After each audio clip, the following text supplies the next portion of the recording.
ചങ്ങായീസ് നമുക്കിതിന് അടിപൊളിയായിട്ട് എളുപ്പത്തിലാക്കാൻ പറ്റുന്ന ബ്രേക്ക്ഫാസ്റ്റ് ആയിട്ടും അതുപോലെ സ്നാക്കായിട്ടൊക്കെ കഴിക്കാൻ പറ്റുന്ന ഹെൽത്തി ആയിട്ടുള്ളൊരു പോഹയുടെ റെസിപ്പി നോക്കിയാലോ. അവിലുപ്മാവെന്നൊക്കെ വേണമെങ്കിൽ പറയാം കേട്ടോ. അതിനായിട്ട് മെയിനായിട്ട് വേണ്ടത് അവിലാണ്. ആവശ്യമായിട്ട് എടുത്തിട്ടുണ്ട്. അതിലേക്ക് കുറച്ച് വെള്ളം കൂടി ചേർത്തിട്ട് ഈ ഒരു അവിലൊന്ന് കുതിരാനായിട്ട് മാറ്റി വെക്കും. ഈ ഒരു സമയം കൊണ്ട് ഒരു കടായിലേക്ക് കുറച്ച് വെളിച്ചെണ്ണ ഒഴിച്ചതിന് ശേഷം കടുക് അതുപോലെ തന്നെ ചെറിയ ജീരകം ഒന്ന് പൊട്ടിച്ചെടുക്കുക. ഒരു പച്ചമുളക് ചെറുതായിട്ടൊന്ന് കട്ട് ചെയ്തും കൂടി ചേർക്കുന്നുണ്ട്. ഒരു ഉരുളക്കിഴങ്ങ് ഇതുപോലെ ചെറുതായിട്ടൊന്ന് കട്ട് ചെയ്തിട്ട് കുറച്ച് ഉപ്പും കൂടി ചേർത്തിട്ട് ഈ ഒരു ഉരുളക്കിഴങ്ങ് നമുക്ക് ആദ്യം തന്നെ നന്നായിട്ടൊന്ന് വേവിച്ചെടുക്കാം. ഉരുളക്കിഴങ്ങ് വെന്ത് വരുമ്പോഴത്തേക്കും നമുക്കിതിലേക്ക് ഒരു സവോള ചെറുതായിട്ടൊന്ന് ചോപ്പ് ചെയ്തിട്ട് അതും കൂടി ചേർത്തിട്ട് സവോളയും കൂടി നമുക്കൊന്ന് കുക്കാക്കി എടുക്കാം. ഇത് രണ്ടും കുക്കായിട്ടുണ്ട്.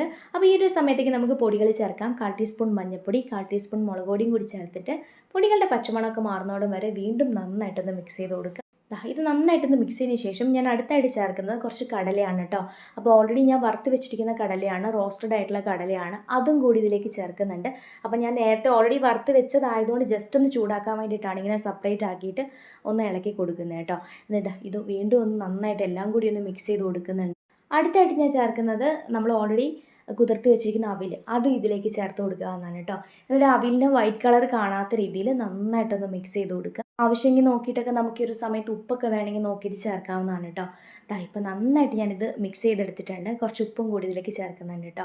അതുപോലെ അരമുറി നാരങ്ങയുടെ നീരും കൂടി അതിലേക്ക് ചേർത്തിട്ട് നന്നായിട്ട് ഇളക്കി കൊടുക്കുന്നുണ്ട്. ഇനി നമുക്കിതിലേക്ക് വേണ്ടത് കുറച്ച് ചെറിയ തേങ്ങയാണ് കേട്ടോ.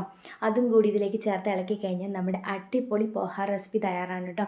ബ്രേക്ക്ഫാസ്റ്റ് ആയിട്ടും അതുപോലെ സ്നാക്കായിട്ടൊക്കെ സെർവ് ചെയ്യാൻ പറ്റുന്ന ഐറ്റമാണ്. അപ്പോൾ എല്ലാവരും ട്രൈ ചെയ്യണേ. അപ്പോൾ വീഡിയോ ഇഷ്ടപ്പെട്ടാൽ ലൈക്ക് ചെയ്യാനും അതുപോലെ തന്നെ കമൻറ്റ് ചെയ്യാനും സബ്സ്ക്രൈബ് ചെയ്യാനൊന്നും മറക്കരുതേ. താങ്ക്